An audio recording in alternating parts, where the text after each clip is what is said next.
Hello, welcome to the Big Scuba Show. So hi, I'm Kirk Krack from Performance Freediving International. I'm on the Big Scuba podcast with Gemma and Ian, and we're going to be talking about freediving and the world's oceans and a little bit of our time on Avatar. So come on and enjoy the ride. So here we are, once again. Hello everyone, welcome back to the Big Scuba podcast. I am your dive master and co-host for this episode. My name is Ian, and with me is... Hello, my name's Gemma, and I am the other co-host, and welcome to the Big Scuba podcast. So what are you listening to? Well, you're listening to a podcast which is going to be talking about scuba diving and the watery world. And our oceans. So we talk to anybody that's connected to our oceans. Just anyone. Well, they have an element of wateryness about them. But yes, scuba divers, well-known divers, artists, astronauts, Anyone magicians. Yep. So if you've got any recommendations for any guests, point them this way. If you've got feet look like a pair of fins, then can you join in? Webbed feet. Come for low stuff. Anyway, moving on swiftly. Right, so coming up on this episode, we need to tell you about our lovely sponsors. We've got a great guest, Kirk Krack, and he's with us, and he's going to be talking to us about Avatar, performance freediving, and human factors, and all exciting things. We spoke to Kirk back in 2020. Yes, and we recently bumped into him at the Deep campus when we went there for a tour with Phil Short. So that's the reason we are bringing out this episode, because he is now the human diver performance lead at Deep. Last week it was Phil Short we spoke to, and this week we're just re-releasing. We must be building up for something. I think we are on the 26th of February. Yes. We've got some Blue O2 news, and also we talk about what we've been up to and other bits and bobs. But before we get to that, let's tell you about our lovely sponsor, NDAC 90. You can find them at NDAC90.com. Big enough to care, small enough to cope. They are specialists in the diving world, particularly the technical diving world. Yeah. They supply all sorts of equipment, and they are a source of wealth and knowledge about the diving world. So if you're a little bit stumped, they're the people to call. Yeah, they know everything there is to know, especially about your tech dive and rebreathers, things like that. If your dive computer needs a service, then you need to speak to those guys. And they have generally got a fair amount of UK stock as well. Absolutely. So look them up at narc@90.com. Now let me get their saying right this time. Large enough to cope. Small enough to care. Exactly. Well yes. done. So we got that right. Anyway, so let's move on. We've got this. We've got a great guest, and we actually briefly met him for the first time, didn't we? We did, yeah. It was great to see him in the flesh, not on Zoom. Yeah. I've got a big thank you. So the other day we put a post up about, because looking at and thinking about and planning diving on the M2 on the south coast, which is this wreck. Sadly went down with all hands. Submarine, isn't it? It was submarine, yeah, submarine, and it's the first Navy submarine to have a aircraft on it as well.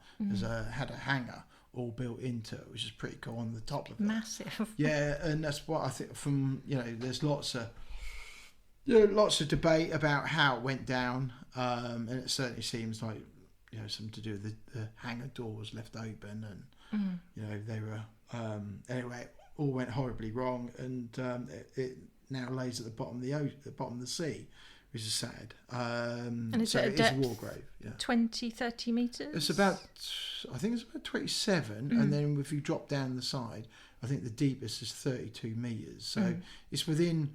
If you've got a deep spec recreational cert, then it's doable as a recreational diver. Yeah. So you don't have to go into decompression diving or anything like that on the tech side. But obviously, more that would give you longer bottom time, so you can spend more time.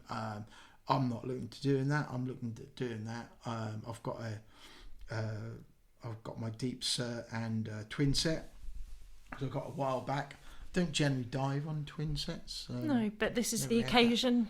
where you might need It to. is. I think so. Talking to several people and talking to Matt Rivet, who I'm looking to dive it with later this year. It was probably about late May.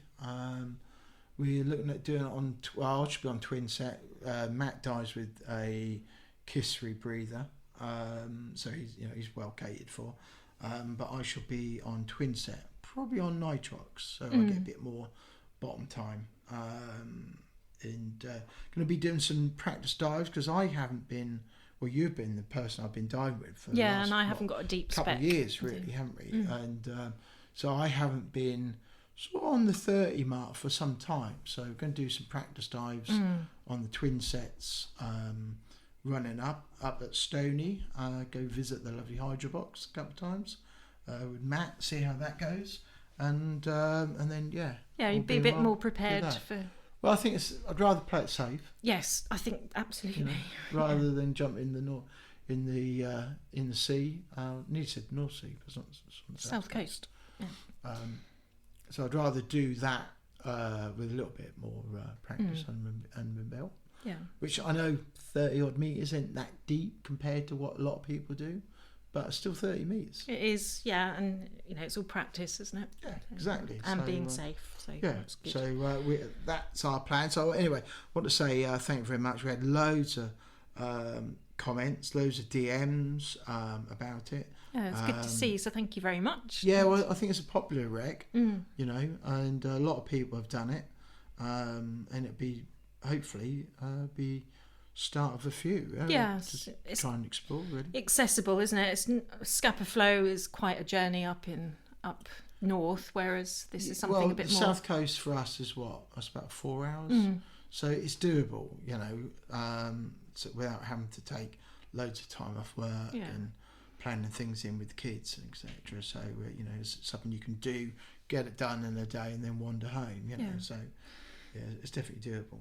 Yeah, so that's good. And you've got your dry suit back now, so you're well suit. equipped. What I say, thanks to Crystal Seas, thanks to Polly for letting me jump in. Thanks to Sam, who was actually Dive Master Sam, who was actually running a discovered scuba diving course yesterday in the pool. Were there many people? Half a dozen.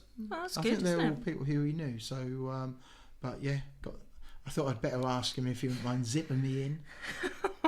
And they're thinking, what's this mad person doing in a dry suit? I have tried diving with an unzipped dry suit, and I did that at Stony once, and funny enough, it doesn't really work. Defeat the object of the. Yeah, everything gets a bit wet and a bit chilly, But it worked. What, going in with a dry suit unzipped? No, zipped up, and the repair on your dry suit was repairs. good. Yeah, the repairs definitely work. Thanks to O3, quick turnaround, and did a service. My poor old suit's got a little bit patchy now, but it's what it is. There's no point in having the dry suit in perfect condition. No, it's well used. It's well used, and 9 years going strong. So yeah. No, that's good. Good point, actually, talking about dry suits, because it's a bit like your BCDs. You should have them serviced and make sure and give them a wash down every time you've been diving, especially in the sea. Yeah. Make sure the valves are all. Yeah, they do get a bit sticky, and it's worth making sure that your dry suit does get serviced. And your first port of call would be speak to your local dive centre. Yes. Yeah. And they will advise. A lot of people when they're looking to dive will speak to their local dive centre, because your dive centre will have contacts, will have relationships with certain manufacturers who might be in the area, not necessarily so, but might be. A lot comes down to the brand of the dry suit, where it will end up. Yeah, and we're seeing that, aren't we? We're seeing that on the dive sites. Certain brands are standing out more. You've got your Santi, Northern Divers, Otters, Hammonds, Avatar, Fourth Element, O3. you know, and you do see certain brands. Yeah. So Yes, so check your equipment and get ready for the start of the diving season, which isn't that far off. could be the title of this song, this Check your podcast equipment. episode. Yes. Make sure you check your equipment. Check your equipment every Regularly. day. Yes.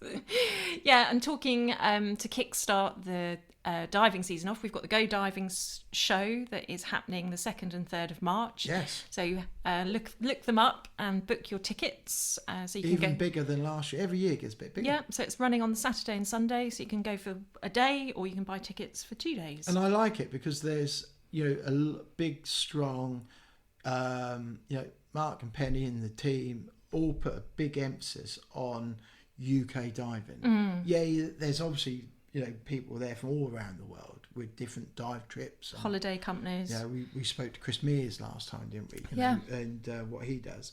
And but there is a big emphasis on UK diving, particularly. And a lot of the speakers will be talking about their UK diving. Yeah, if you go to the website, it lets you know who is speaking. So there are some familiar faces from previous years, but there are some new ones as well. So you've got tech diving, UK diving. There's something for everybody. Yeah. Yeah, and also there's a pool there so you can book up. Yes, to we were going to try. do that. Yeah, to try. You know, if you want to try side mount diving or maybe a certain suit or something like that, Yeah. then you can book that and give a piece of equipment a go. Yeah, so that just Which is adds pretty a cool, bit isn't of variety to the day, doesn't it? Yeah, It's and good for kids as well, and a yeah. good place to meet up with your diving friends from around the country. And around the world, because like last year we spoke to Kevin And Christina. and Christina, yeah. didn't we? And who else did we speak to? Patrick Widman. Patrick, yeah. You know, so people from who would not normally get a chance to speak to and chat to. Yes, and Kirk Krack will actually be there speaking, and Phil Shaw will be there speaking as well this year. So about deep. Oh, I was just about to put my tea order to Phil Shaw. He does make me a cup of tea. He does, yeah, you're very awkward. So yeah, but that was back to our visit to Deep a couple of weeks ago. Yes, Yeah. What else have we got to say? We're working on our dive fitness, aren't we? We are. Yeah, obviously- I've lost £10 so far. Yeah, you're doing really, really well. Yeah, Looking a got bit slender. Got more to go. Got more to go. Yeah, so we've done our run today. I've been doing increased my distance on running, so doing 10Ks now. I love running. You do very well. So, Love running. yeah. So what we do for running, we do jeffing. So that is What's jeffing? Jeffing is Jeff Galloway introduced it, and it basically is I didn't know that. you decide you're going to run for. I thought it was just called Jeffing. I didn't Jeffing. realise that actually No, named Jeff after Galloway. So somebody. look him up. But we run for 30 seconds and walk for 30 seconds at the moment, and that seems to work quite well. And yeah, so you're doing well. I do lots of heavy breathing. You can talk now while you run, so that is an improvement. The odd word. Yeah, so no, that's all good fun. It's great to be outside. And then we're back at the gym, so doing a bit of swimming, saunaing, steaming, and you're doing some weights as well. Yeah, so yeah, definitely up to our dive fitness, definitely. Oh, definitely, yeah. Well, I've got my dive and medical. I'm sure a lot of other people have. I've got mine the end of March, so all booked in. Yeah, so if anybody's out there working on their dive fitness, let us know what you're look doing. forward. Can't wait for the season to start. Let's get at it. Should be with a bit of luck, hopefully up at Stony. Well, February. Later this month, all being well. So, Gosh, yeah, it's February. I keep thinking it's January. So, I know. Yep. What else? Blue O2. We're just going to give that a little mention, yeah, won't Blue we? O2. There's some if you've been following Blue O2's news, well, we knew, you know, they had some news a couple of years ago, and they carried on, and then some of their boats got transferred to master liverboards. And then we had another newsletter yesterday or today. I'll just read it. Is that the easiest thing to do? We are thrilled to share. This is from Blue O2 this morning, actually. So if you're on their mailing list, you'll be getting this. We are thrilled to share exciting news that marks a new chapter in our journey together. You will know from recent communications that our Red Sea and Maldives vessels have joined the Master Liverboards family. As part of our commitment to providing you with an exceptional experience, we are delighted to inform you that these products, as well as the rest of Master Liverboards fleet, will now be offered through the Master Liverboards brand. The decision allows us to offer you a broader range of destinations products and destinations through a single brand. So basically, it sounds like they're just going to be known Master as Master liveaboards. Liveaboards. Yeah, which is good in some ways because it increases the destinations, like it says. And If you go on their Blue O2's website, as we speak, it says it's under maintenance. so just go work. to Master Liveaboards. Yeah. Yeah. So, but yeah, it's good to Or see Scuba progress. Travel, to be fair. I know when I booked mine up, but that was with Scuba Travel. And they were brilliant, I have to say. Yeah. But yeah, there we go. Things change. They do, so they move on.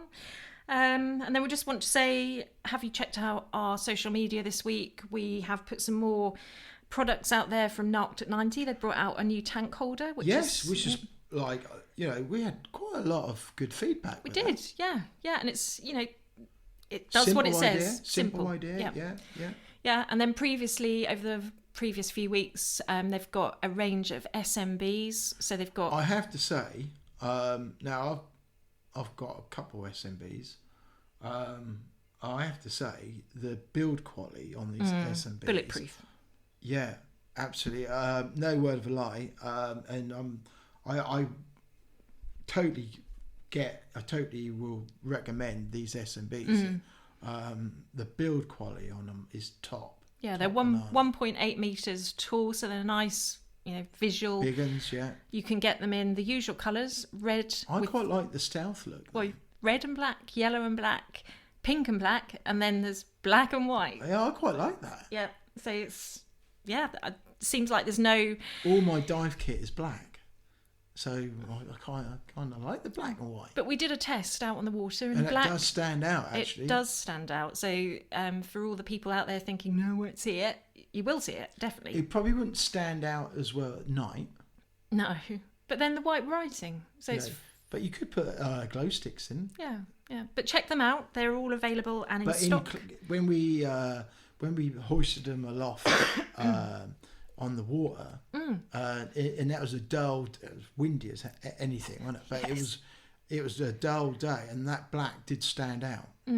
Yeah, but we'll get them in the water when we go to Stony, won't we? Probably, yeah. You and Matt can give them a go from on your safety stop. Yeah, but really good, and anything comes out of Nart, the build quality is always robust. Yeah, they've brought out some scuba scissors as well. We've tested those. They're in a lovely Velcro sturdy holder that you can clip on your BCD or pop in a pocket. And I've seen scissors like 40 quid, nearly the same thing, and it's like these ones were how much? 12? Yeah, 12, 15. Yeah, they'd make a great gift. So really good value. Really good value. Yeah. So and scissors are much better for cutting line and things. If you're in underwater and you get snagged with some line, you try cutting that with a knife. Yeah. Or if you needed to cut, if you're on shore and had to cut a wetsuit or a dry suit of somebody. Doesn't cut all that well with a knife. Yeah. And most knives, unless you actually sharpen yourself, they're pretty blunt at best. So scissors work so much better. Yeah. So, but well, no. Who talked to us about knives? Somebody talked to us about knives, didn't they? About how come some of these dive, and you do see it. They look like they're going into the jungle. You're at Stony Cove or Raisbury or Vobster, and you've got a huge, great big dagger. What are you going to? Why? I don't know. Why? One on your leg, one on your BCT. You don't know what things live in these inland water sites, but yeah, it's mad, isn't it? Yeah, but they want to look cool. Well, that is part of diving. I know there was somebody actually. There was an instructor who always used to carry sunglasses. So when he got out of the water, he could take his mask off and put his sunglasses on. Not me, but there was an instructor. Well, it takes all sorts, doesn't it? Yeah. So, but anyway, I think that's covered everything, hasn't it? We've done like this. the gym. You get some characters. We do. In the diving world. It's good to be back at the gym, isn't it? Yeah. We have a little conflab about who we've seen. Yeah. Yeah. So, but it's at least people are there. They're there to. Absolutely. So over this period, a lot of some of the people in the UK hang up their dive kit while the water's a bit chilly, and good time to, as we said, check the kit, get it serviced, send it off, book it in with your dive centre to get your regs all serviced and all that. So when things do warm up a little bit, if that's your thing, then you're all ready to go. Yeah, but anything you can do for your dive fitness, lifting weights, because you will lose some fitness over the winter if you don't do anything. There's been a lot of research, and particularly for women as they get older, resistance training. You don't got to go heavy weights. No, but just doing resistance something. training is really good for their bone structure. Yeah. Just doing some kind, even with bands. Yes. Or own body weight. Yeah. Calisthenics. Yeah, that's it. That's the word for the day. Calisthenics. So we've got word for the day is calisthenics, and the title of this episode is going to be Check your equipment. Check your equipment. Yeah. Right. So we better talk about our guest, hadn't we? Yeah. So Kirk Krack, we spoke to him in December 2020. We were all in sort of lockdown. Probably the coolest dude in free diving. Yes, so he started out as a scuba diver and then went into free diving and is the president of Performance Free Diving. Yeah. And then alongside that, he does work with the film industry. Yeah. So he taught Kate Winslet to go from not being able to breathe and not being able to hold her breath underwater to 7 minutes. That's just incomprehensible. 7 minutes. But it is possible. It is possible. So. I can do without any tuition a minute, I think, tops. Something that we need to look at further, Absolutely, isn't it? Because actually, it is about Tom Hardy, Ted Hardy, even. Tom's his brother. When he came on, he talked to us about it, and I often share some of his little videos. And Ted knows, and Kirk, they know each other, don't they? And I think to work together. Kirk does say scuba diving, once you've got the skills and the knowledge, basically you can scuba dive. But with free diving, it is consistent performance and progressing to obviously build up your breath hold. I just couldn't imagine holding your breath for 7 minutes. Imagine what you could see. Let's try it now. No, you know me, I can't hold my breath. Yeah, what did we do? We did when we was practicing, we tried to do a Caesar in the pool. Well, yeah, no mask and a swim underwater. I didn't make it to the other side of the pool, but I had a cold, so yeah, of course you did. Yeah. Didn't help. But yeah, so anyway, that's us. But Kirk Krack, he is now part of Deep. So this is where the theme comes along. He is the human diver performance lead at Deep. It's his mission to enable humanity to access and protect the oceans by enhancing human potential and capacity in the water. So bringing the skills of free diving into that element. Shows you where Deep is going, because it's pulling in some of the top people in the industry to be involved and lead the way. Yeah, and if you haven't heard of Deep, it is an international research and development organisation engineering new technologies that will involve understanding and preservation of the planet's deep water environments. So it's so important for our future, and it's groundbreaking and really exciting. It is, yeah. It is exciting because they're now starting to release stuff. We're going to be releasing more information as time goes on, and hopefully continuing to share the journey. Yes, yeah. Which we're really excited about, and it's going to be one of these companies where I think you're going to be looking at and reading about in years to come. Yeah, and they're a team of about 80, but they will be growing and growing over as things develop. Yeah. So, yes, really interesting stuff. But we thought we'd re-release this episode because Kirk has got a lot of interesting stuff to talk about, and it kind of sets the scene for our next podcast out. He was advising Jim Cameron on Avatar. So knows his stuff. Yeah, and he's taken people through free diving to get world records. Yeah. So and he is an expert in his field. Yeah. So that's Kirk Krack. Right. Well, I think we covered everything. We have, I think so. Excellent.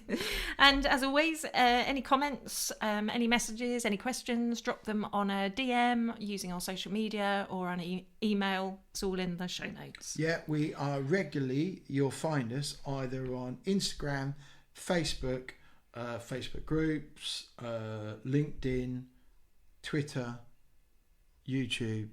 Covered That's it. about it, I think. Yeah. So if you just look up Big Scuba, or if you go to bigscuba.com, it's all on there as well. But yeah, we love getting DMs and emails and stuff like that. Yeah, and on our website, just subscribe, because there will be a newsletter coming out very shortly. So the more people we can get on our distribution list, the better. Yes, glad you said that. Right, let's wrap this up. This is episode 171, Kirk Krack. Thanks for listening and enjoy. So, Kirk Krack, thank you very much for joining us on the Big Scuba podcast. And with us is Gemma and myself, and we'd like to just talk to you about your free diving, your history into diving, how you help today's A-listers get to 0 to several minutes in the water and holding their breath. You know, that's amazing. You've recently been credited with helping Kate Winslet we're on the Avatar 2 film and helping her with her breath holding and being able to do that film work. And I believe holding her breath from just a few seconds right through to over 7 minutes, which is an absolutely amazing thing for anyone to do, you know, and we'd like to talk about that as well. So maybe we can start off with telling you, if you can explain a little bit about who you are and what you do. Yeah, so my name's Kirk Krack. So I'm the president and founder of Performance Freediving International. Grew up a water baby, you know, lifeguard, swim instructor. Started scuba diving when I was about 14. I think I got certified. It was a birthday present or a Christmas present from my parents. And, you know, just kind of became a recreational dive instructor. Water was a big thing in our lives. We had a sailboat, we snorkeled, we skin dived. You know, we were actually free diving, but we didn't know it was called free diving at that time. In fact, you know, I think once you're taking very specific breaths and you're using the surface as a means to prepare to go under the water, that's where really the risks start to come into, especially if you're getting into that 5 meter and equalizing multiple times. So was a free diver very early on, not realizing it, not really aware of the risks. But yeah, I became a dive instructor in '88. And when I was 20, I bought my first dive shop when I was 20. I worked for a guy for a year, and then I bought him out and he went to Thailand. And and I've always worked for myself from that time. So I started this inland diving center on our trips. You know, if we went to the Caribbean with a group, every third day I'd skip scuba diving and I'd just go snorkeling, you know, but snorkeling to 20 meters and playing with all my customers and their bubbles and things like that. So I sold that. I moved back to the Cayman Islands for a second time.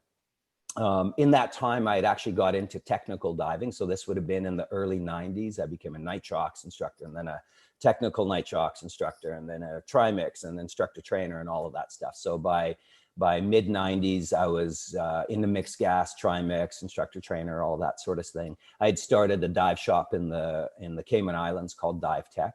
And that's really what we focused on and specialized in. But during that time, again, this passion of just shedding, you know, 4 to 6 tanks off of me, because it was all open circuit in that time. There was no rebreathers doing the depths we were doing. You know, I was doing like 175 meter dives in the mid to late 90s, all staged bottles or carrying it with us or having some of my staff meet us at moderate depths, like 90 meters to switch off some Moderate depth. Yeah, moderate depth. Yeah, exactly. To switch off some of our decompression tanks. But, you know, again, on my days off, I'd grab a scooter and just mask fins and snorkel and go blast around on the reef. And so I met we had this Italian gentleman who was on vacation on his honeymoon, and he wanted to get his 30-meter apnea. That was really the first time I heard kind of free diving associated with apnea, thinking, well, sleep apnea, that's what we know it about, right? And he belonged to this club. And so we needed to document so he could prove that he did a 30-meter breath hold dive. And so I wrote up 1 page of these protocols because I couldn't find anything at the time. And we helped him, you know, do this 30-meter thing. You know, we had divers staged every 5 meters. I mean, it was just crazy, you know, considering what we know now, right? And this would have been in like 97, and then Pepin Ferreras came down, because we had all the equipment, we had the training, we were doing 400 foot to 500 foot plus mixed gas dives at that point, scuba dives, so we could support a thing. So he came down and with his wife Audrey, and he did a 2-breath record. She did a French national record, I think, at the time. And so we supported that. And that was really my first kind of introduction into, I guess, the more formalized world of freediving, what it was back then, which was really just like Umberto Pellizzari and Pepin Ferreras, right? And then some other people. And he came back and we started to do some courses. He had a banner and a name for an association, but nothing else, no standards, nothing written down. So during a course he was teaching, I was taking notes on the computer, and he was like, well, what are you going to do with all that? And I'm like, well, I'm just, taking notes. And then the idea was, well, maybe you could write some manuals. So I wrote these, the first really formalized standards and procedures for a whole educational system, right from snorkeler through advanced levels and specialties and this sort of thing. And then I wrote 5 different books, and we produced some videos, and we really formalized and became the IFD, the International Association of Freedivers, which we had in the Cayman Islands, and we formed this kind of partnership. And, eventually it really didn't last. If you do business with them, it didn't. And by that time, I had then, over the course of several years, had trained Tanya Streeter to a national record, and then Brett LeMaster to a national record for the US, and then Tanya to a world record, and then Brett to a world record. And so December of 99, I left Caymans, realizing there was this opportunity in freediving, because there was really nothing formalized. It was, you want to learn freediving? Hey, come with me. Watch me freedive, and let's not talk about blackout or anything like that. Don't ever admit you had a blackout. That's like admitting you had a venereal disease, right? So, and I thought, how stupid is that? That should be the first thing we talk about, is safety. Let's get that out of the way and get a system in place to be safe. And then we can work on technique. And then once we got technique figured out, once safety and technique are figured out, then performance will just naturally evolve from there. And so I left Cayman, kind of left that old system that I developed, and completely rewrote a new system. So in January of 2000, I had formed Performance Freediving International with a complete new set of philosophy and standards and procedure, an educational system. And here we are 20 years later. So a couple of years ago, just a little over a year and a half ago, I joined Performance Freediving with international training. So it's now part of TDI, SDI, ERDI, First Response, and now they have PFI. So they're a complete diving educational system. They're really well known, obviously, in the technical diving market, and have a really strong recreational scuba system and all of that sort of thing. And now they have a really kind of complete, very comprehensive and professional freediving program. So there's a lot from, January 2000 to now. And so, the long and the short of it is, really, PFI was the first real educational system. We were the first to get insurance, professional liability insurance. In that time, I trained 7 people to 23 world records, dozens of people to hundreds of national records. A lot of the things we see in freediving today, like counterbalance and actual recovery breathing, or more specific, hook breathing associated with recovery breathing. A lot of the initial foundational rules within IDA, like surface protocols, are things that I had developed in the early 2000s. When you say about hook breathing, because some people will be listening to this who won't know what you mean by that. Yeah. Can you simply explain what that means? Yeah, so in freediving, the most important breaths you're ever going to take in freediving aren't the ones you take beforehand. They're the first 6 breaths you take when you get back to the surface, because that's the point at which you're at critical hypoxia, critical varying degree of lack of oxygen. And there's 6 different ways we can black out, 3 really associated to kind of oxygen and that sort of thing. And it can be because of hypoxia, varying degree of lack of oxygen. It can be because of a disruption of blood flow to the brain. And one because can happen because of an ascent to the surface where the lungs are re-expanding and you have a reversal of the transfer of oxygen, where oxygen should be going from lungs into blood. Now partial pressures are inverted, and now the lungs are sucking the oxygen that's in the venous blood coming back to be oxygenated, and it's actually pulling it out of the lungs because there's lower partial pressure in the lung. So I developed, and Brett Lemaster and I developed this system of breathing called recovery breaths. Initially, it was during his world record training. So we had done a 60-meter, 200-foot national record for him for the US. And then kind of a year later, we're training for this world record. And we're getting to this depth, and he's getting to the surface, and his lips are pink. So that's showing me he's got good blood flow to the brain, cerebral blood flow, right? You can see the oxygenated blood. And then within 10 seconds, his lips are going blue, and then he's having a loss of motor control, having motor control skills, sometimes blacking out. We're like, I'm telling him, I don't know what's going on, Brett. You're coming back with oxygenated blood. I see it, and then I see it leaving. And so we're like, well, who else experiences this? And we're like, well, fighter pilots, right? You know, they pull negative G's, blood gets pulled away. And what do? Well, they do hook breathing. So they do this top of the breath hold for 3 seconds, and then they bear down like they're sitting on the toilet. And so we tried it, and it was like magic, and it worked. And so to really then bring that not just into a world record setting, but to bring it into a standardized system of education where every one of the instructors around the world and every student is going to know the same language and the same protocols, we really formalized it. And so a hook breath is a hold on a full breath where you don't bear down so much as you just relax the chest wall and let the natural chest elasticity kind of create an increased pressure, and you hold for 3 slow seconds, and then you immediately exchange that breath, but never exhaling more than half your volume, because the problem is as I exhale too deep, which would be the natural response, right? After you've had a big, strong urge to breathe, you want to get it all out. And so what happens is you collapse the alveoli, which has the potential to open up the blood vessels surrounding the alveoli to overdilate. Because you have high CO2, your lungs have a propensity to want to dilate, to get oxygen into blood, get the most amount of blood oxygen and the CO2 out. And but do you have a medical background then? Because that's quite an in-depth, evaluation to make, isn't it? Unless if you don't have a medical background, and you're talking about things that which are, for a lot of us, way over our heads.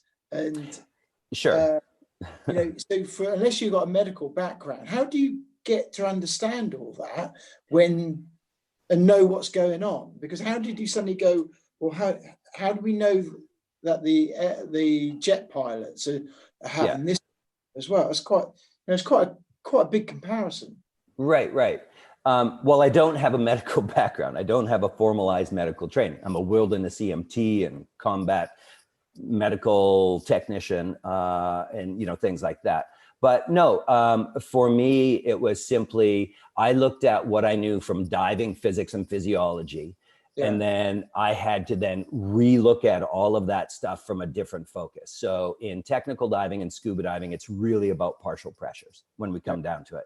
I mean, you're told always breathe, never hold your breath. So there's a little bit of lung expansion in there, but really what we're dealing with is bubble dynamics and all of those decompression aspects. Whereas free diving, it's about volumes. It's about compressing volumes. And I have different airspaces. I have this airspace up here, which is going to remain the same size. And then I've got this flexible airspace here, which has semi-rigid airspaces. And then I've got my gastrointestinal, which, so I've got all these different airspaces, and this has to be locked off from that one, especially when I'm upside down trying to equalize. So anyways, you have to know all this stuff. And what I had the advantage of is because I went through all this training and did these world records. I mean, we really dove into whatever medical papers we could get. Just talk with a lot of doctors who were in the know, who had done some of the original studies, or Peter Lindholm, who was studying under Dr. Massimo at the time out in Boston, and just kind of liaising with them. And what happened early on at the end of 2000, I was asked to be a part of and set up an advanced freediving research study at Simon Fraser University. So what I would do is I would take participants who could be swimmers, snorkelers, and scuba divers, but they couldn't be a free diver. And I would take them through a 12-week program. Like, I'm going to try and get them on the national team. And the first 6 weeks is once a week in the classroom and pool, 1.5-hour classroom, 2-hour pool session. And then I give them homework. The next 6 weeks, there's that plus an ocean session once a week. But before they come in, we take them to the kinesiology lab and we measure, lung volumes and cerebral blood flow. And we put them through tilt tests to see how fast their sympathetic, parasympathetic system does. And so I would be a part of that measuring, and then we measure them post. And I've just always kind of been fascinated by it. And there were things that we would come across in freediving that needed an answer. There was a problem we need to solve. And so it's physiology and it's physics. So what do I know about it? Which will then lead me to, who do I need to go ask? Yeah. What do I need to research more of? And then honestly, just a lot of anecdotal, this just seems to work. I mean, we tried hook breathing and it worked. And Brett went on to, add 20 some more meters onto his depth. And it just was a noticeable game changer. Yeah. Do you find your students or the people that you're training get into all the detail of, like you've just spoken about, so they completely understand their bodies? Yeah. Because one of the things we like to do in the program, it would be easy just to say, do this and not give any, just trust me, just do it and it'll work, right? And maybe there's some people that do that, but we've really taken our educational system past just education when we've kind of brought it into a lot of entertainment as well. So there's a lot of backstory and there's a lot of entertainment as you're being taught. And so the functionality of our educational system is to give you the reasons why you're experiencing what you're experiencing. Here's the solution for it, and here's why we're going to do the solution. And then it makes more sense. It really erases all the big question marks, because if I'm out there to have fun, or if I'm really there to have an increase in my performance is only going to increase if I'm feeling comfortable. And with knowledge comes comfort, because you understand, oh, I'm feeling that because, oh, this is happening.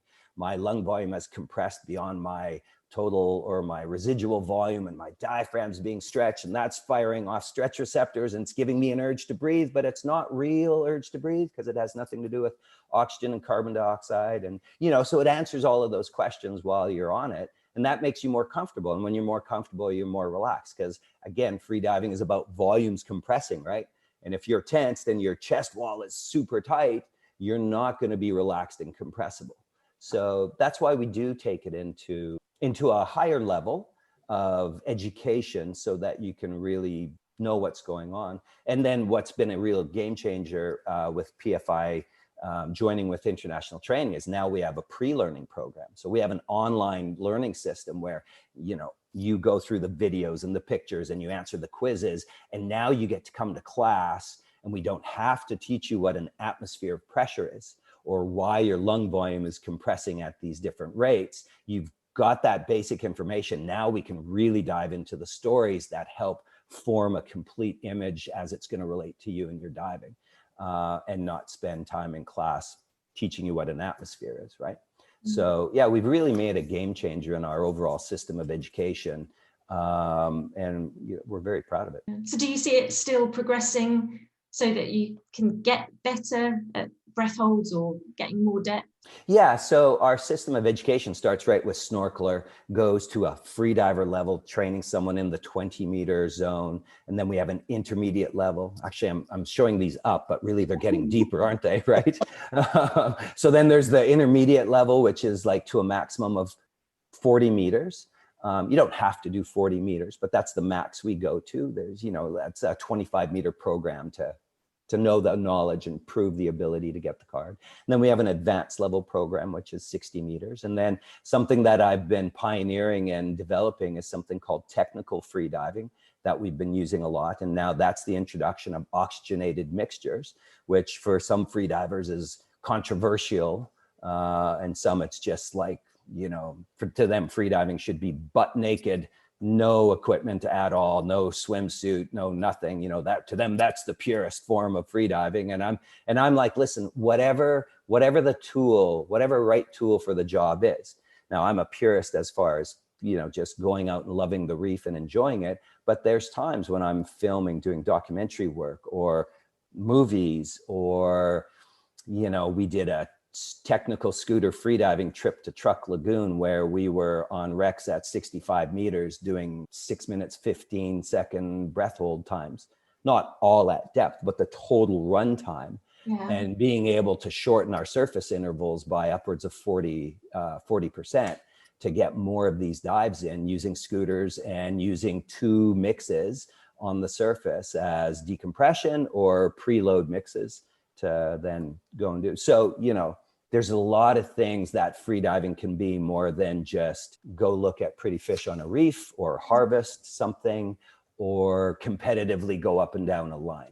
Yeah. Can we take that a minute? So when you're on the surface with this mix, you're basically inhaling that in and getting and saturating your system with it before you go.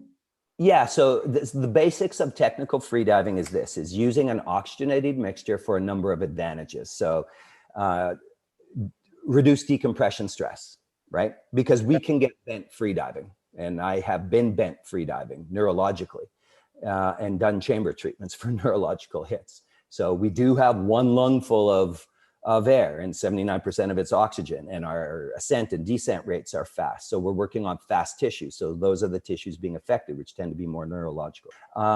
And so less decompression stress, faster recovery times. Yeah. We can reduce, theoretically, we can reduce surface intervals, and that's still something we're kind of beta testing. And it isn't a big proponent that we're not saying use technical freediving to reduce your surface interval. Plan your surface intervals as if you're on air, but use nitrox as to be that advantage, right?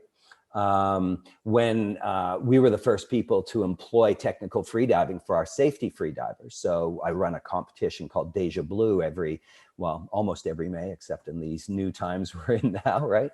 And I would have my safety freedivers using a standard nitrox mix of 32%. So they're running their dives and figuring out when they're going to leave the surface to meet the diver and all of that sort of stuff and what depth they should meet at. But they're planning it as if they were just on air, but really they've got 32% in their lungs, in their back pocket. So they'll tell you that at the end of a week of hundreds and hundreds of free dives that they don't feel near as wiped out because they've, look at professional sport athletes come off the field, and you see it in football, American football all the time. They put an O2 mask. Yeah. And so that's all those advantages. So what we would do in its like most technical element, like we did in Truck Lagoon, is I would have an 80% mix. And then if we're on a wreck, let's say in 40 meters, I might have a 32% mix. So I come up from my dive, and there was 3 of us, myself, Chris Boostad, and John Halverson, instructors of ours.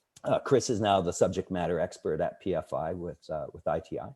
And I'd come up, I'd immediately go on an 80% mix while Chris would be my dedicated safety. So he's got to watch me for no less than 30 seconds, right? After 30 seconds, if my lips have turned pink again and I've got oxygen flow and I'm showing cognitive ability and I'm showing motor control and I'm not shaky, then after 30 seconds, I'm good. But as soon as I hit the surface, John starts his dive.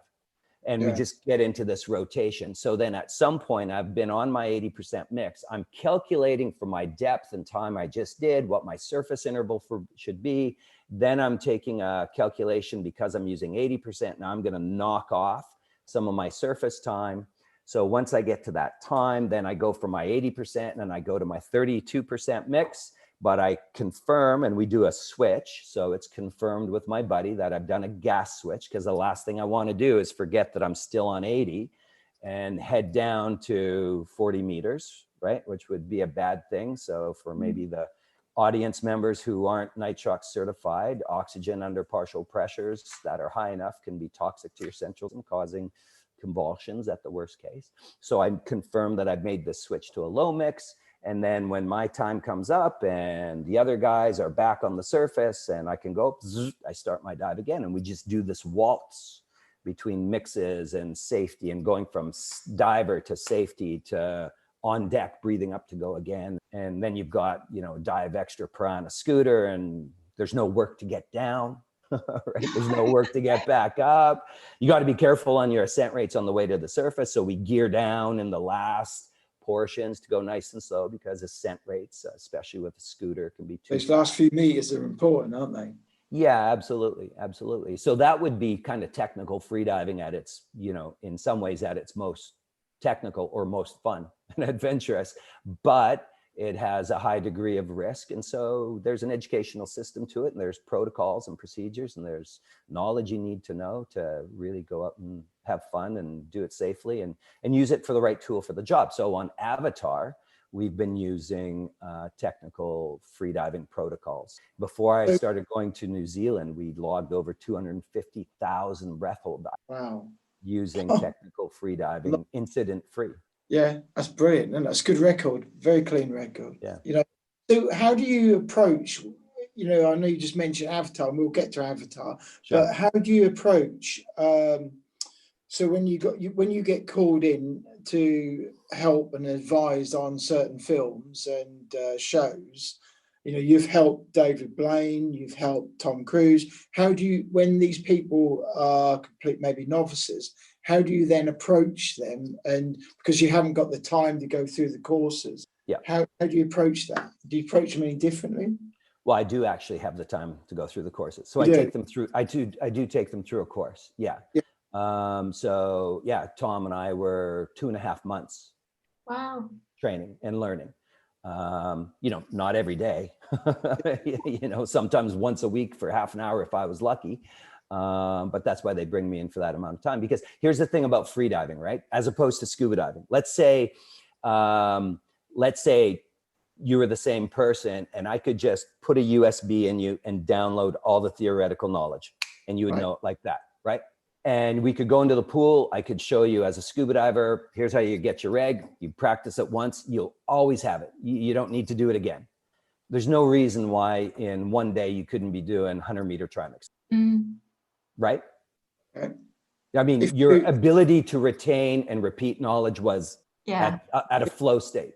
Now let's look at the freediver, same thing. Plug all the academic knowledge in. Show a perfect entry. Here's how you equalize. Fantastic. But the physiology still isn't adapted. So the physiology in freediving is a repetitive volume thing that I need to train the heart rate to slow down, the bradycardic system. I need to train the extremities to constrict blood vessels and the core, the thoracic area, to dilate blood vessels. I need to train the spleen to shrink by 20% to push more red blood cells in. And that's only going to happen through volume of dives. It's not technique.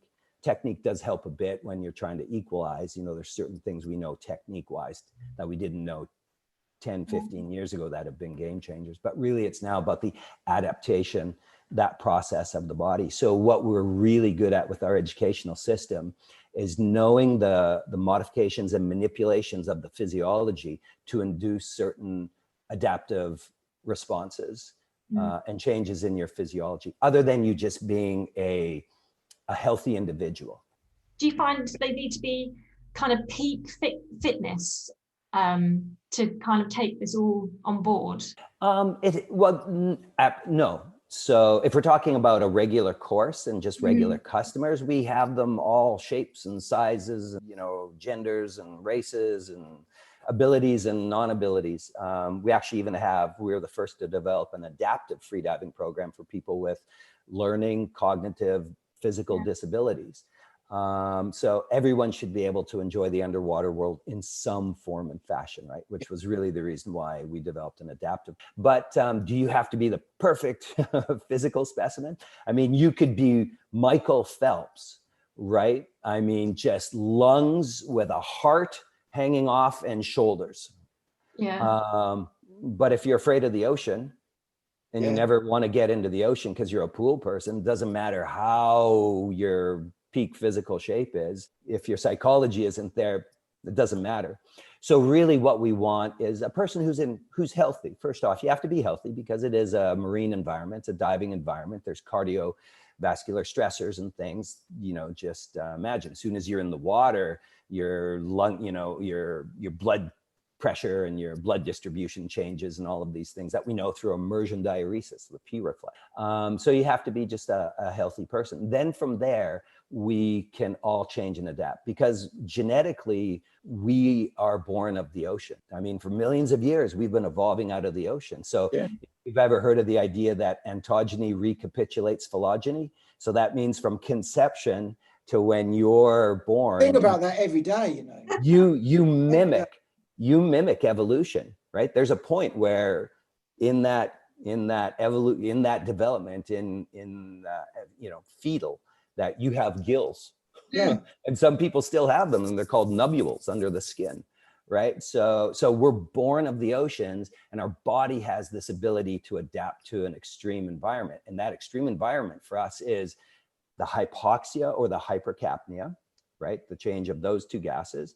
And it's the compression on the air and how that changes cardiopulmonary, all these different things. And so our body's really good at adapting, amazingly good at adapting that, we're self-powering down to 130 meters now. And just like 15 years ago, you had to ride a sled down and back up, but now we self-power to it. We have breath holds of, I think officially it's still 11:35, although national records are sometimes over 12 minutes breath hold, and hardly any brain damage at all from them. Hardly any. Yeah.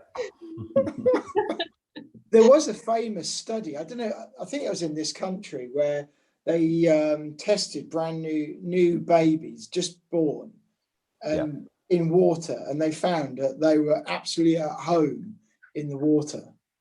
Absolutely. Yeah. They breathe the lot, I mean, water births are an amazing thing. And the baby can be born, still have the umbilical and be underwater working off the umbilical, like a commercial diver, right? Yeah. Just come out of the saturation habitat and kind of hanging around, and then absolutely.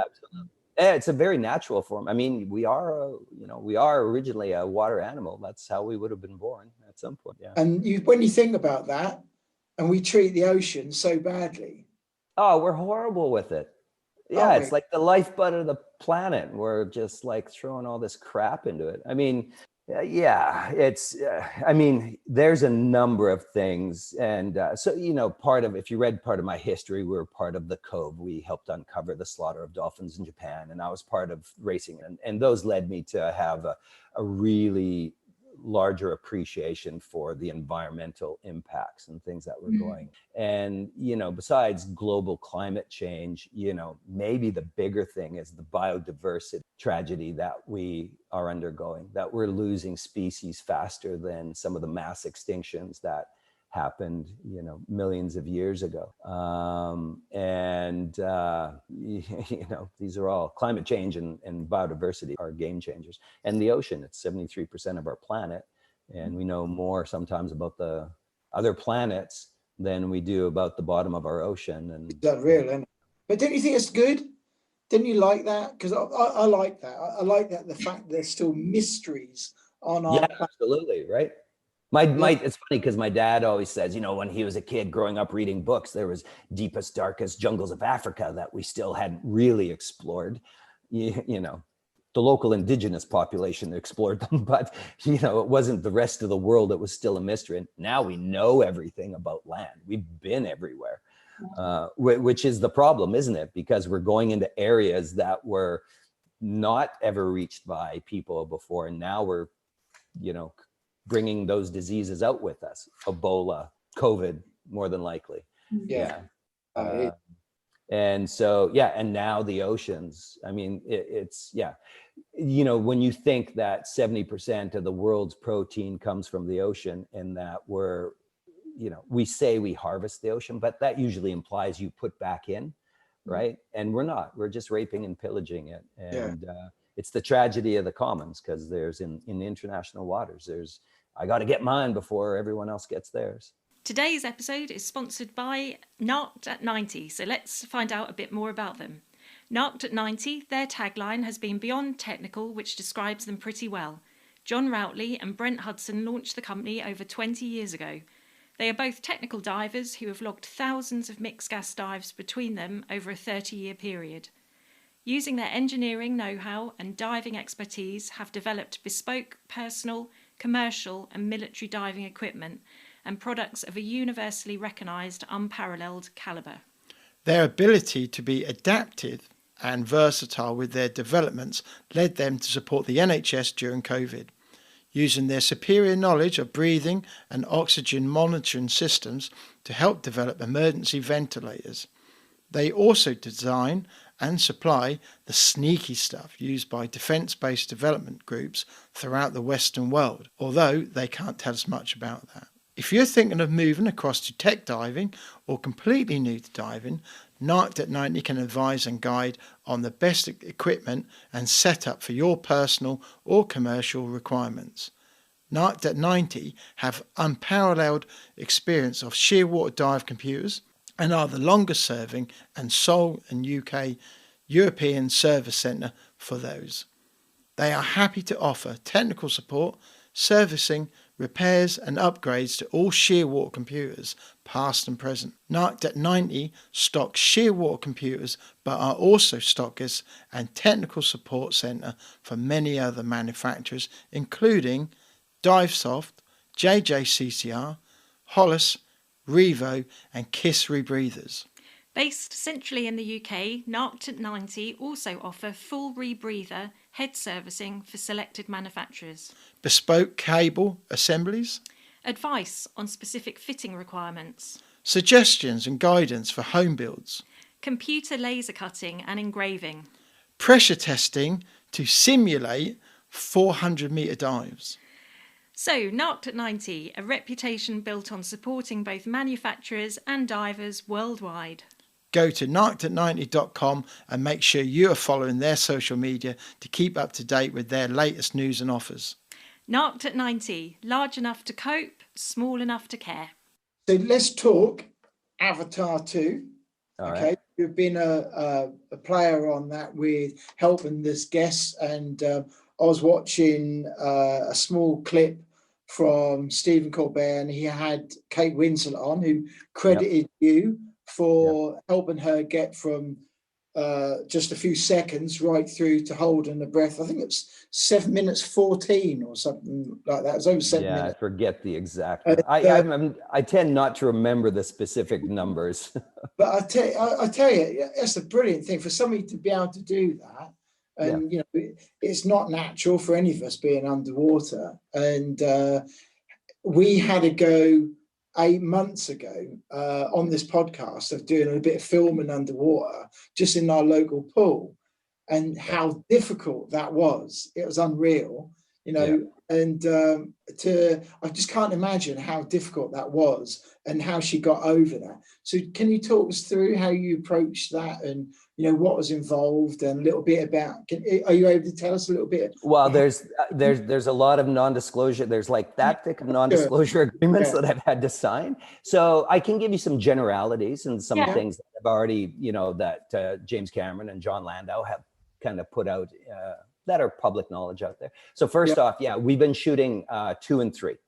And number 2 is a water-based movie. I mean, if you've seen, who has not seen Avatar, first off? So we've in the first Avatar, we've seen the forest Na'vi and the plains Na'vi and the mountain Na'vi. Well, now you're going to see the ocean, and they're the Metakain, they're called. And so the cool thing about is we're going to see James Cameron's vision of what Pandora looks like underwater. Now, I can't tell you anything other than it's mind-blowing, right? And you know, the thing about James Cameron, there's a guy who is a water person at heart. He considers himself a free diver first and foremost at heart. And yet he's gone to the deepest parts of the ocean, and he's done all these amazing documentaries underwater, and some of his stories, when you get to hear them, are just incredible. So I'm so excited to be able to see 2, because it is the most significant diving movie ever made, hands down. It just takes place in the future on another planet with these metakain Navi. But we shot it wet for wet, which means everything you see underwater happened underwater and in breath hold. This isn't Aquaman. We're not hanging from ropes with fans in our hair trying to make it look like we're underwater. So when you see Sigourney Weaver, Kate Winslet, Sam Worthington, Zoe Saldana, you know, Stephen Lang, and then 7 kids. I had 7 kids that were from 6 to 16 years old that I had to train as well. And it's really this story about a family that's, you know, in peril and at the ocean. And so, yeah, go ahead. What was it? Just yourself training them, or were you like the head of the trainers who were teaching them? Yeah, I was the head person, and it was for the most part me. And then I had some other people within the stunt department who got brought onto stunts and were instructors of mine that I would then kind of key in when I had larger groups, and they'd come and help. But it was my job to basically train cast and crew and breath hold. The camera people, the grips, everyone, because we're shooting what's called performance capture. So they're wearing wetsuits with reflective dots and the camera is ringed with camera. And so you couldn't have a bubble in the water because the reflection off the bubble would mess up the cameras, right? So you couldn't have the people behind the camera blowing bubbles on Scuba or bubbling away because it would mess up the whole capture system. So in the water, we're looking at blocks, you know, and piping and things like that. But when you look on the flat screen, you see Pandora underwater. I'm looking at Sigourney Weaver, you know, in her dotted suit, but there's her character underwater.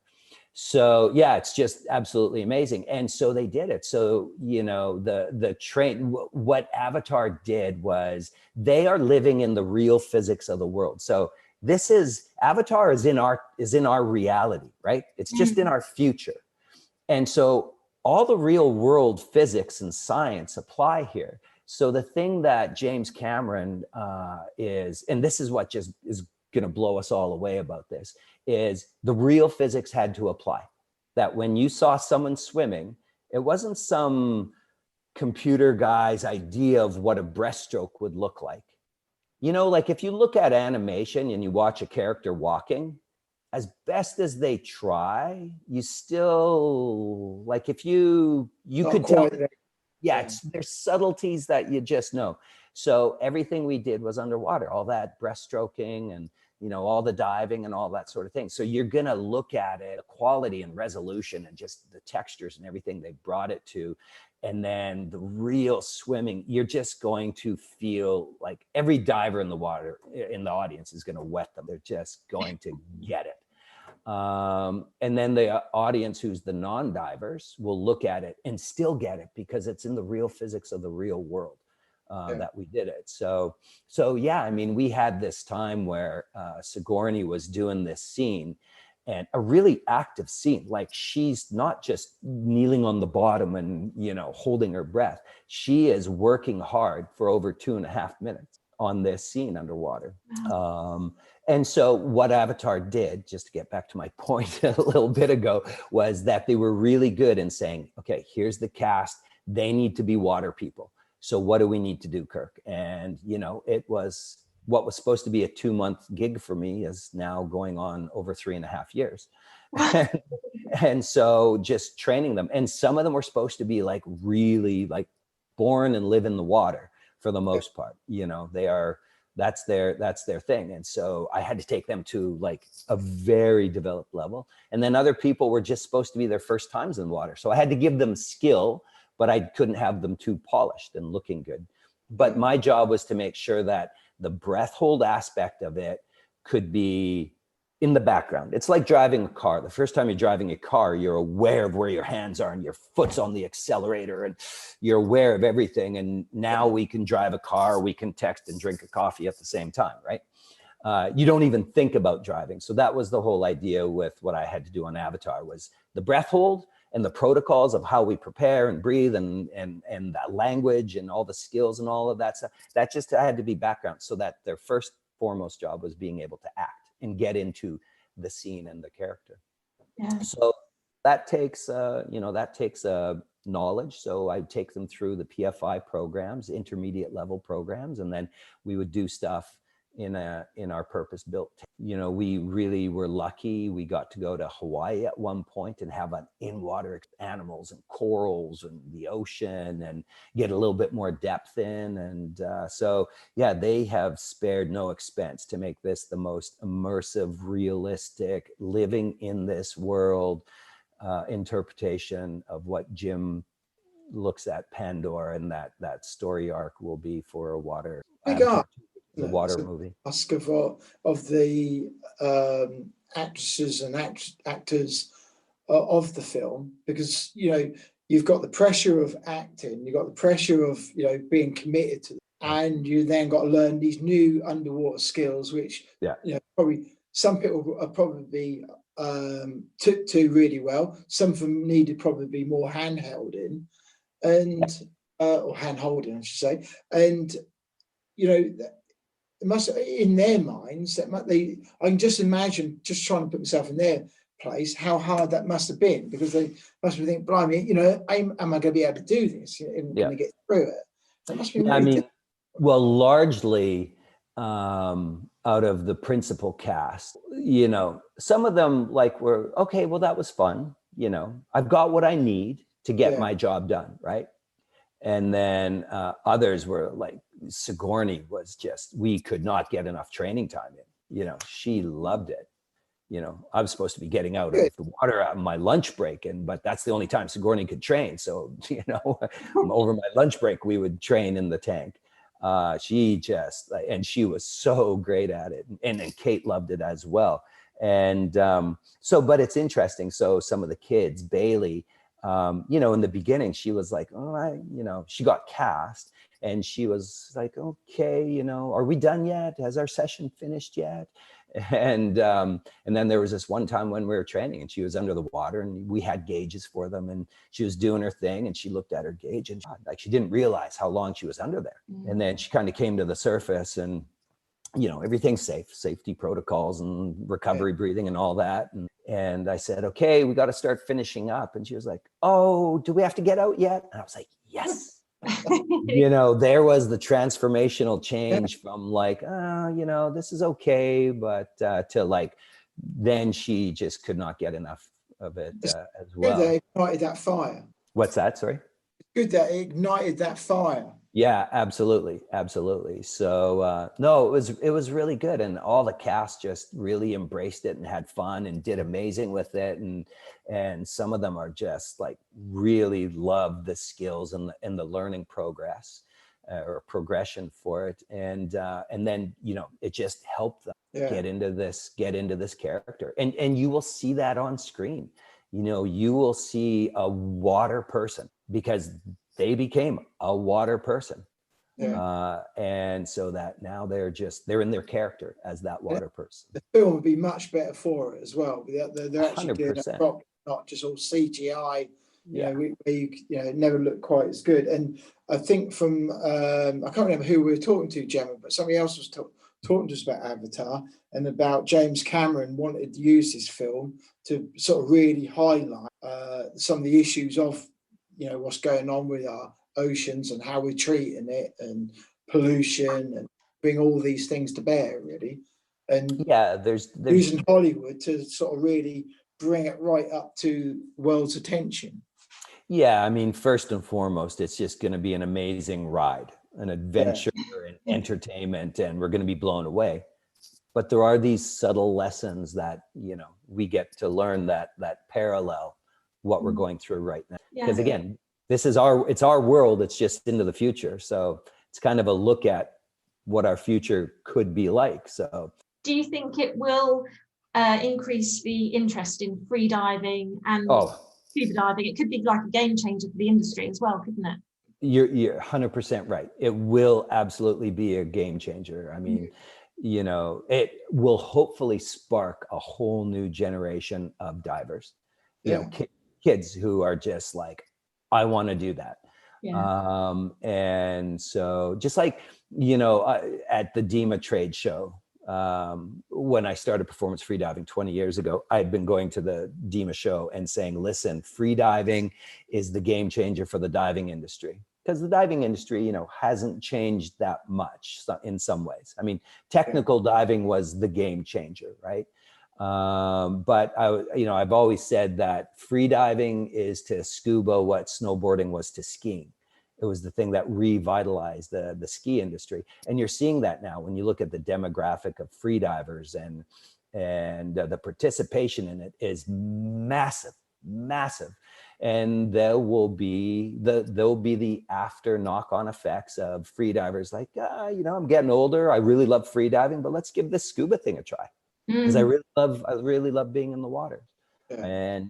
And so, yeah, the overall effect in the diving industry is game changing from freediving, and then Avatar for diving in general, I think will be a game changer. Yeah. So for the people who are coming about this new and fresh and have never free dived before, what advice would you give them if anyone is now thinking about, and they could be anywhere in the world, let's face it, if they've not done it before, they're interested in free diving, what advice would you? Well, that it's an amazing sport. There's a longevity, there's a lifetime in it. It's got yoga, it's got mindfulness, it's got health benefits, it's lifestyle. It's relatively simple to get into, as far as equipment goes, but there are risks with it, and you need to know what those risks are. And to really have fun in it, you need to learn properly.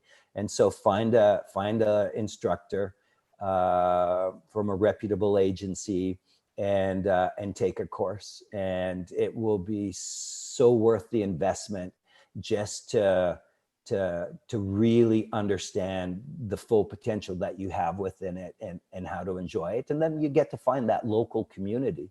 It doesn't matter where you are. No tanks in the UK, and all of those instructors there, Emma Farrell and a bunch like that. There's just a really good community throughout the world of great instructors out there, and they can really kind of help you experience what this amazing thing is. Oh, that's brilliant. So you've mentioned already quite a few, some of the top diving locations in the world, like Truck Lagoon, and where have you got anything on your bucket list which is like your place that you really want to go to and dive and explore that you haven't been able to yet?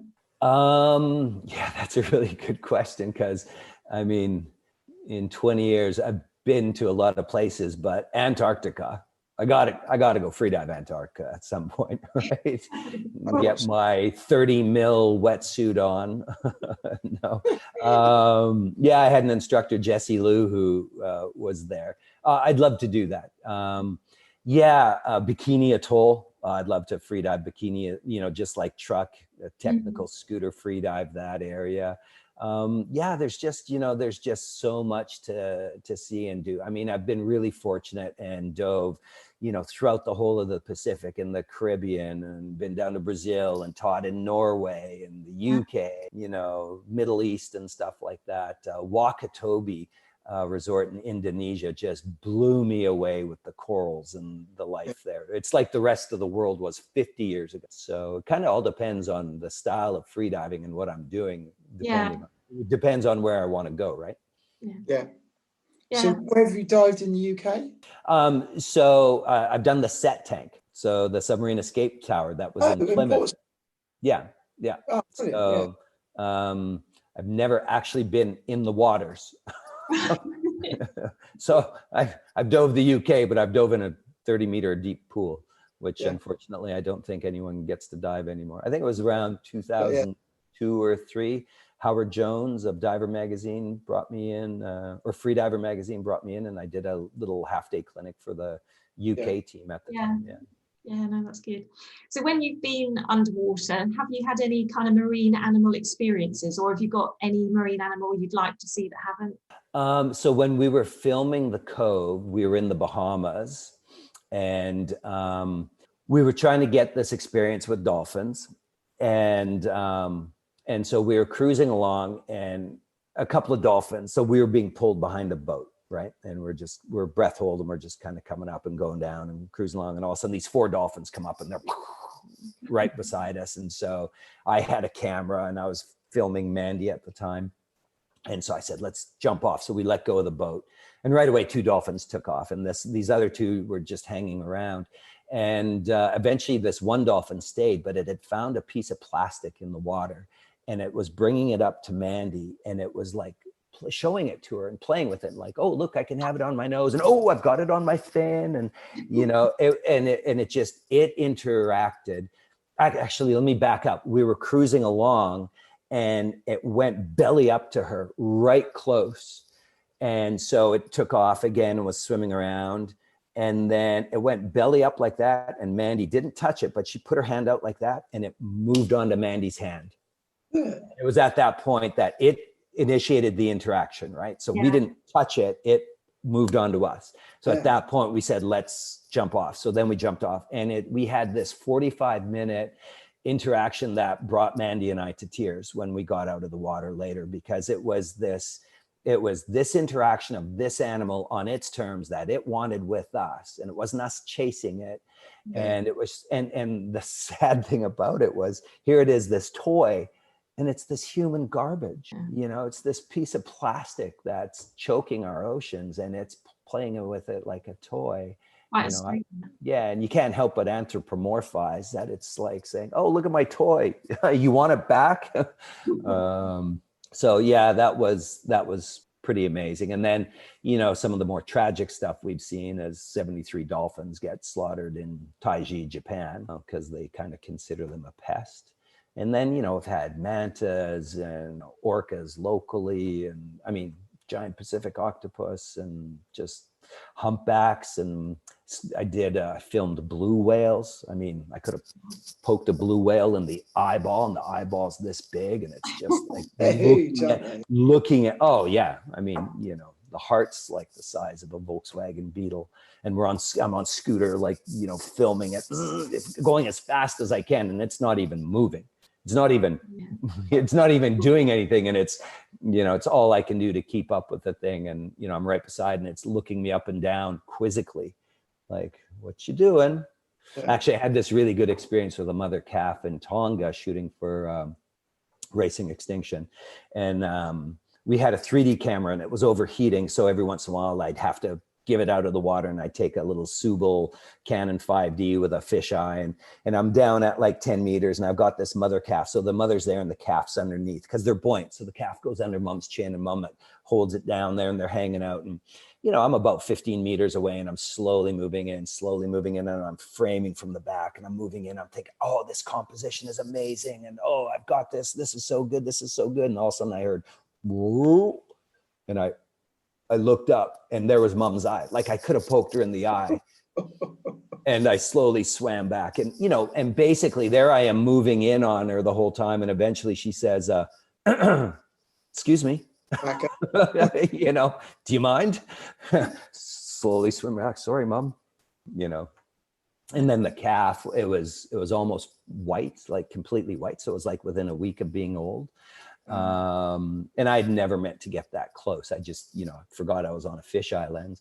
And so I backed up, and then the calf was like around me and like coming up right beside me and doing all the big whale moves that they have to learn and do so they can make the lower 50s on the way to Antarctica, where the, you know, oceans are going to be 15 meters tall. And then after the calf would get just a little too rambunctious, mom would, and the calf would come right down under mom's chin, and then slowly would come up, and then, you know, so that was pretty powerful. Nice. I was a new dad at the time too. So seeing the mom like take the little calf and on the nose and roll it down her back, and then the calf kind of fall off, and like, oh, that was fun. Let's do it again. I was like, oh my God, that's me and my daughter, you know? Yeah. So it's pretty special. So talking special then, have you got 3 people who you would like to take in the water who maybe haven't done, and you'd want to experience or get them to experience what it's like to be a free diver? Could be anyone from history, can be anyone from past or present, you know, doesn't matter. I think an influential political leader that could really appreciate the oceans and the peril that they're and what we need to do. Yeah. So I hate to say Joe Biden necessarily, but probably the person that has the most power of levers to be able to pull and make change and influence would be one for sure. Yeah, that's an interesting question. Yeah, I don't know. There's so many, right? Yeah, I don't know. I can't think of anything really offhand. What are some of the ideas you've got? Some choose family. What do you think? Some people choose family. Some people choose. Exactly. Yeah, that's been a popular one, isn't it? David Attenborough's been another popular one. Oh yeah, of course. Yeah. All of those would be would Trump good. for a swim. What's that? Take Mr. Trump for a swim. That'd be good for him. I'd love to show him some breath hold. Yes. Yeah, that'd be good. I have some really good techniques to get maximum times.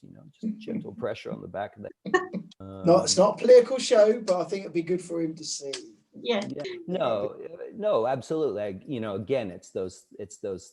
First off, you have to be open and willing to accept new ideas, and the idea of being in the ocean, seeing what you're seeing and appreciating it, because there's some people you just can't get through to. It's lost on, right? Yeah.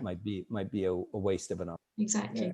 So have you got any piece of equipment that you take down underwater that you can't do without, or that is your favorite piece of equipment?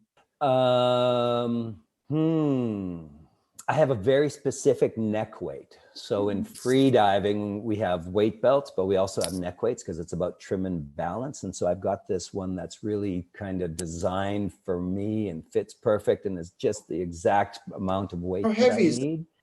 So it depends on what I'm doing. Anywhere from, I'll talk to you in pounds, in about 4 to 6 pounds. Yeah. Probably Yeah. what, 2 kilograms? Yeah. Pounds is key. Yep. So,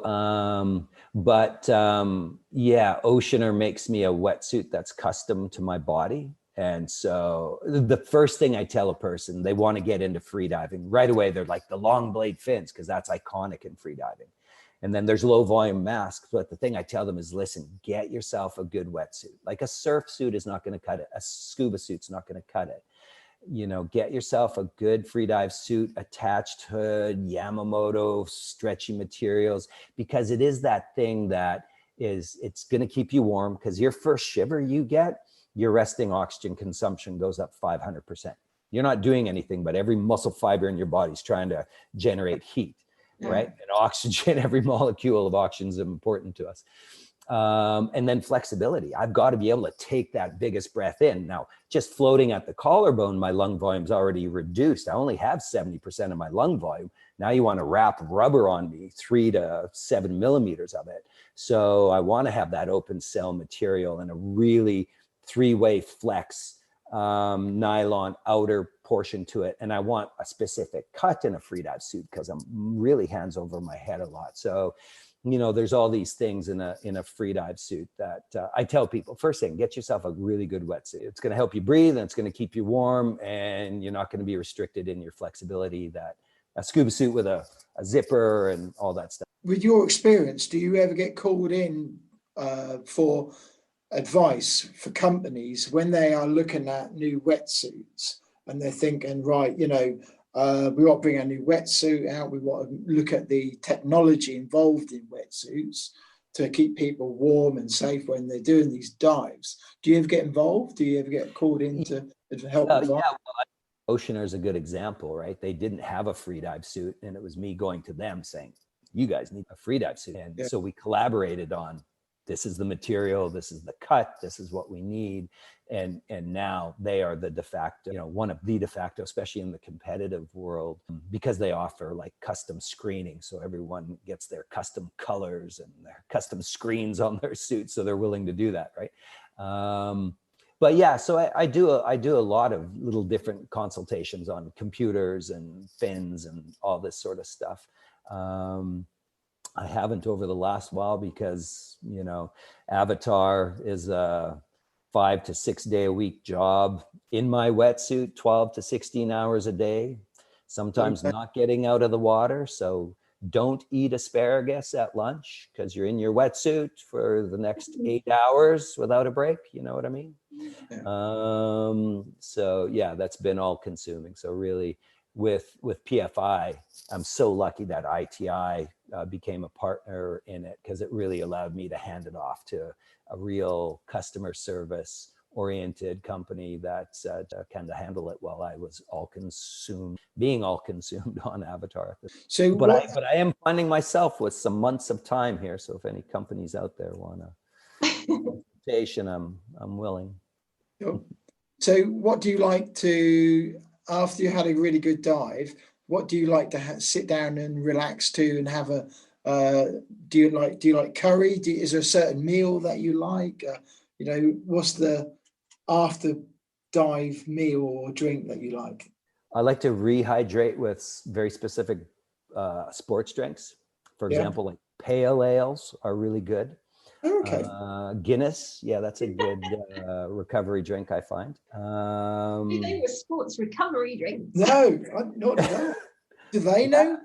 Yeah, well, they should. I mean, wasn't it in the Tour de France? That's, the cyclists would stop and have a beer because that was their recovery drink. After a dive, I'm not too picky. I just like to eat healthy. Sometimes, wings and a beer are kind of nice too. So, it's all about balance in life, right? Is. Can't be too healthy. I mean, you got to have a little good with the bad. Got to keep things. I like that. Yeah. My body's my temple, but sometimes the liver has to be punished a little bit, right, Stephen? Stephen Whalen in there. Okay. I remember that. I like that. It's good. Yeah.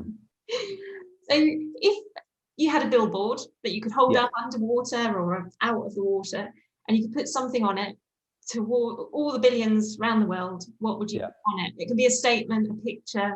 The oceans are the blood of the world. Let's take care of it. Mm-hmm. Yeah. Have you noticed a difference in the oceans you've been in from, sort of 20 years ago to now? Oh, yeah. Yeah. So I've been going to the Cayman Islands, and they're no particular worse than anywhere else in the world. It's just I've been going there since 89. And, you see it. It's noticeable. If you've been in the waters that long, you keep going back to those same dive sites, you see there's less life. The corals and the plants and everything are under pressure. There's nowhere you can't go in the world. Like, I think the last group that was back to the Marianas Trench, Challenger Deep, found a coke. It's just like we have polluted it just immensely. We have more man-made biomass in the oceans now than we have actually ocean life at this point. So that biodiversity loss is definitely a big thing, right? So yeah, I mean, it's noticeable, and it's scary noticeable. Yeah. I've gone to the first time I went to Tonga, I was like, all right, let's see some of the stuff. And then you get there and you're like, where's all the fish? Like, like they're there, but you're expecting like South Pacific from what you saw on programs. And sometimes we do a disservice on documentary because it shows us just the best, planet Earth and, the blue planet, and there's all these amazing things. And, imagine the time they put in to find that one spot, which was what the whole world was like 100 years ago. And now we focus in on that one spot, and it leads the viewer to believe that, oh my God, look how amazing the ocean is, when it's like, that one spot, that one drop in the whole bucket of water is all we're seeing. The rest of it, like bluefin tuna fleets. I always thought this was amazing. The Cove won Sundance, but the film that if we hadn't won, that should have won.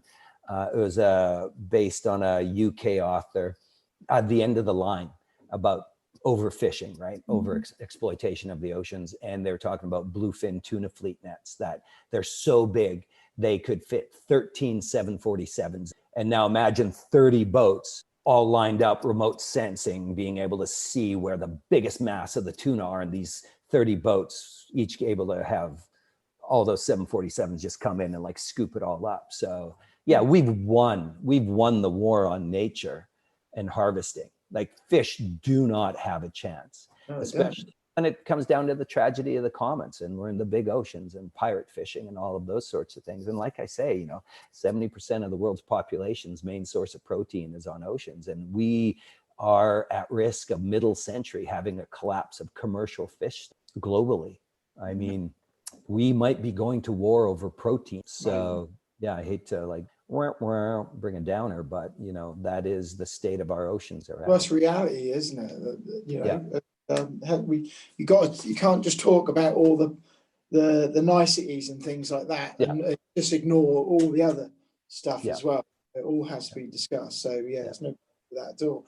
You know, for anyone who is new to you and they want to find out more about yourself and the things that you do and maybe free diving, where are they best to go to keep up to date and to follow you? Do you know, I believe you've got a website. Yeah. So there's performancefreediving.com and performancefreedivingacademy.com. So those are good places. You know, Performance Freediving International has a Facebook page.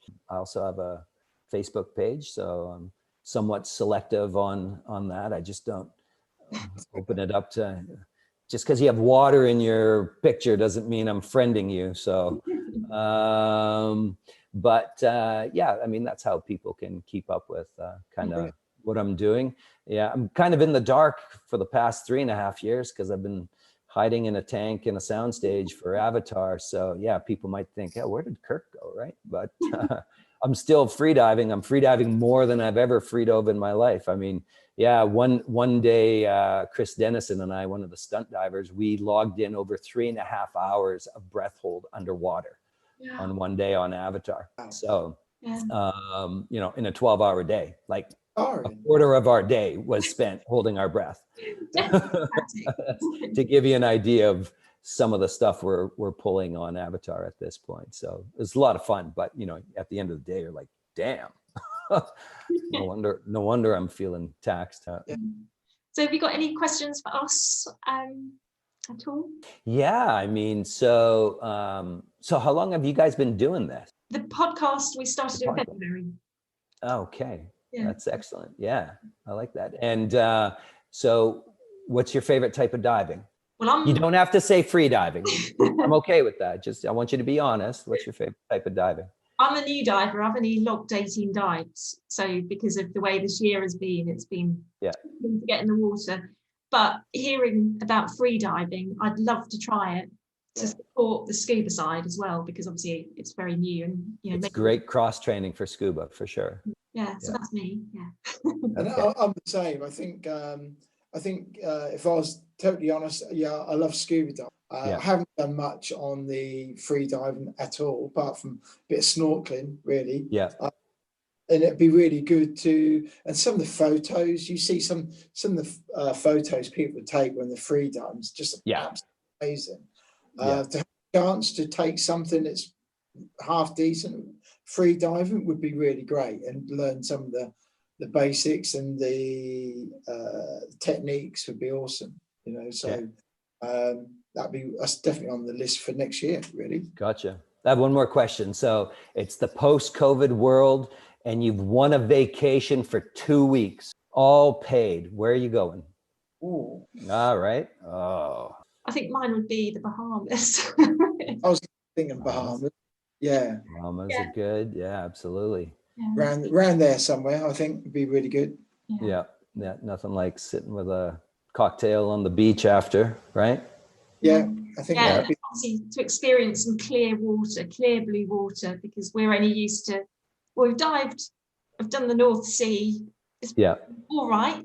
And obviously inland lakes, sometimes it's a bit. Yeah. Diving by Braille.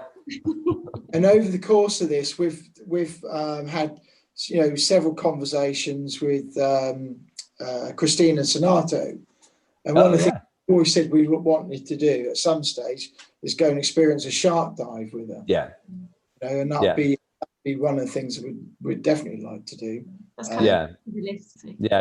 She's got it wired down pretty tight, doesn't she? Where she's like balancing them on their nose, they're balancing them vertical on her hand. And, it's incredible. Yeah. So fingers crossed whenever that may happen. Okay. Right. One day, when we can all get Yeah. brilliant. Excellent. That's really, really good. It's been, yeah, really interesting. Yeah, sort of, Yeah. I'm good. yeah, Glad you guys liked it. yeah. It was Because fun. it's easy to think free diving is just holding your breath and going down, but it's not. There's so much more to it. No, exactly. I was just because we have non-divers listening to the podcast as well as divers. So yeah, to get that information out would be amazing. Yeah, and I think hopefully it might inspire a few more people to give it a go.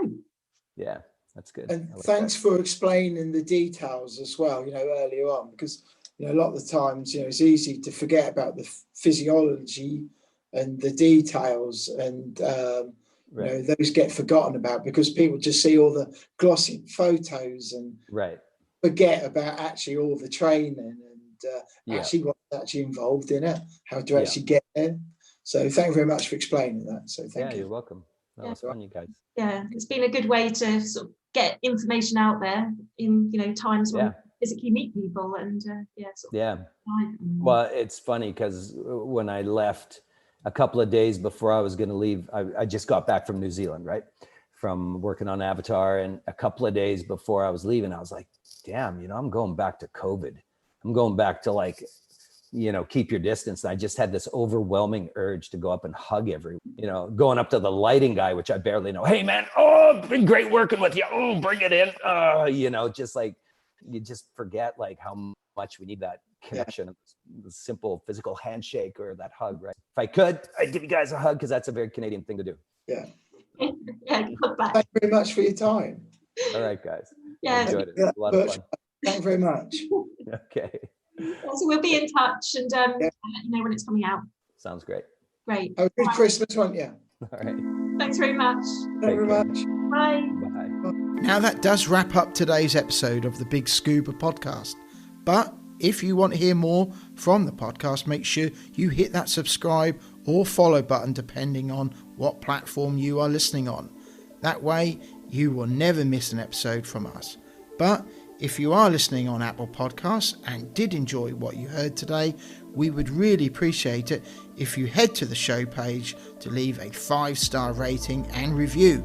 It really does help us. If you do, please take a screenshot of that review and send it to us on Instagram, and we'll give you a shout out to say a big thank you. If you have any questions for us or anything that has been mentioned in today's episode, be sure to reach out to us on any of our social media platforms or send us an email. The links are in the show notes. We will get back to you no matter what. If you have made it to this point in the episode, we both want to say a big thank you for tuning in, and we'll see you on the next episode.